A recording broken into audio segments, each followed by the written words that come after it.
Well, I would say all apologetics is logical, or should be, in that it follows a logical form because we're building an argument.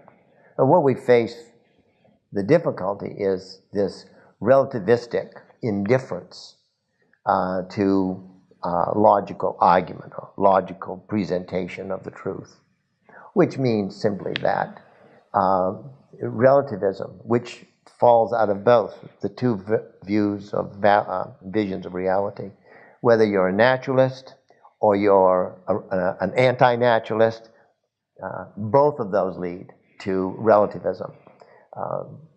Just natural, that's the nature of the case. So when we have people who are relativistic, for them, there is no real interest in following a logical argument, because for them, oh, everybody's right. So your truth is no better than my truth, so why should I be listening to your argument? Now, how do we overcome that? Well, I'm not sure that I'm wise enough to give all the ways that we might overcome that, but I think there are some ways that we overcome that. And one is to begin giving the message in a way that introduces in maybe using what we call imaginative apologetics, that we begin with using imagination to pull people into a story. That's very easy to do, like somebody like C.S. Lewis did it extremely well. And it's really amazing, the film industry does it extremely well.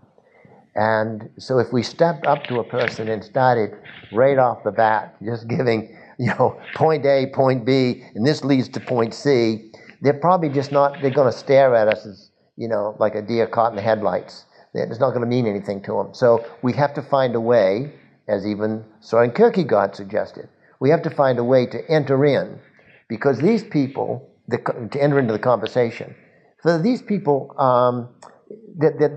what Lewis would have called their sentiments have been shaped, their loves, their desires, have been shaped by the world. And we come and begin to talk about truth, the goodness and beauty. Those things have no real standard in their way of thinking. So if we can convey it, something like a Lewis did, right? We think in literature, how well Lewis did it with the Chronicles of Narnia, right? Or even in his space trilogy. He's not the only one, but he was the one that comes to mind, isn't he? Because he was such a clever fellow at doing it. Brilliant indeed. But we can do the same thing. We use the imagination to juxtapose, and maybe I'll say something a little bit more about this, but it's a way of bringing the truth to somebody that is in what maybe is an overly used concept, a story, but then we move them along, we catch them, and then we move them along to where we want to go. And that's a way of, at least it would be one way, of our getting past this relativistic indifference to the logical. People say, oh, just bottom line it for me. Just give me the end. Well, I'm sorry.